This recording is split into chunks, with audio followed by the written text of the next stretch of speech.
Competition by competition, যে কোনো ফিল্ডে কম্পিটিশন বাড়ছে দিন দিন। এরকম রিসেন্টলি আইপিএলে 2013 আরসিবি রেকর্ড 263 রান রেকর্ড ভেঙে দিচ্ছে।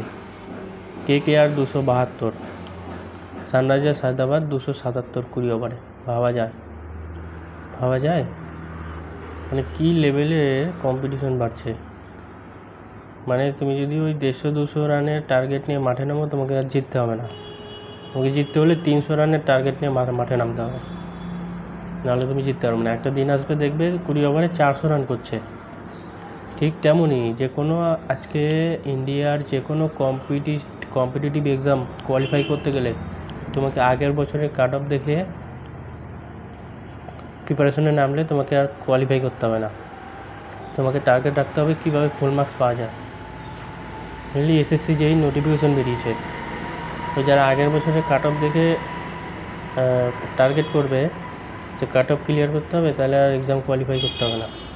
4 বছরের এক্সপিরিয়েন্স বলছি, 4 বছরের। 2022-এ হঠাৎ করে কাট অফ বেড়ে গেল। যেখানে 250-260 কাট অফ যেত এসএসসি যেইতে, সেইখানে এখন 300+, 350 কাট অফ যায়। 350 কাট অফ যায়, ভাবা যায়? তাই সুতরাং যারা এসএসসি যেই বা এসএসসির বা যে কোনো কম্পিটিটিভ এক্সামের প্রিপারেশন নেবে, তাদেরকে টার্গেট রাখতে হবে র্যাঙ্ক 1 কত মার্কস পেয়েছে, তার থেকে বেশি মার্কস পেতে হবে। যেমন এসএসসি যেই 500-এ এক্সাম হয়, তো আউট অফ 500 450+ পেতে হবে। সেই টার্গেট নিয়ে পড়তে হবে, নাহলে এক্সাম কোয়ালিফাই হবে না। লিখে দিতে পারি, জাস্ট কাট অফ ক্লিয়ার করে এক্সাম কোয়ালিফাই করা যায় না। কাট অফ ক্লিয়ার করে এক্সাম কোয়ালিফাই করা যায় না। 4 থেকে 6 জুন এসএসসি যে এক্সাম হবে, আর হাতে বেশি সময় নয়। মানে কী বলবো, সবাই প্রিপারেশন নিয়ে পড়ো।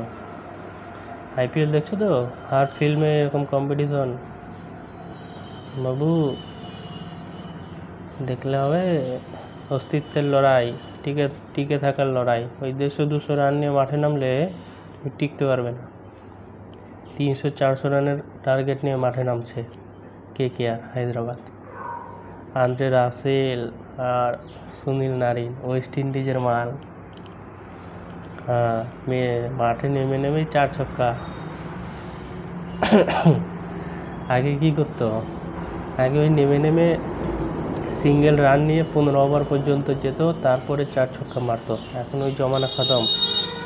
মাঠের নামও আর 4 ছক্কা মারো, 4 ছক্কা মেরে বেরিয়ে আসো, ঠিক আছে? ওরকম এখনকার কম্পিটিটিভের এক্সামও ওরকম। এক্সাম সেন্টারে গিয়ে একদম জিকে রিজনিং টেকনিক্যাল যা আছে, ম্যাথ, সব একদম গুলে খেতে হবে। আর এসএসসি যেইতে উইদাউট জিকে জেনারেল অ্যাওয়ারনেস ছাড়া তোমার সিলেকশন হবে না। লিখে দিতে পারি, এই জেনারেল অ্যাওয়ারনেসের জন্য 50 মার্কস। এই 50 মার্কসের জন্য আমার 2022-এ সিলেকশন হয়নি।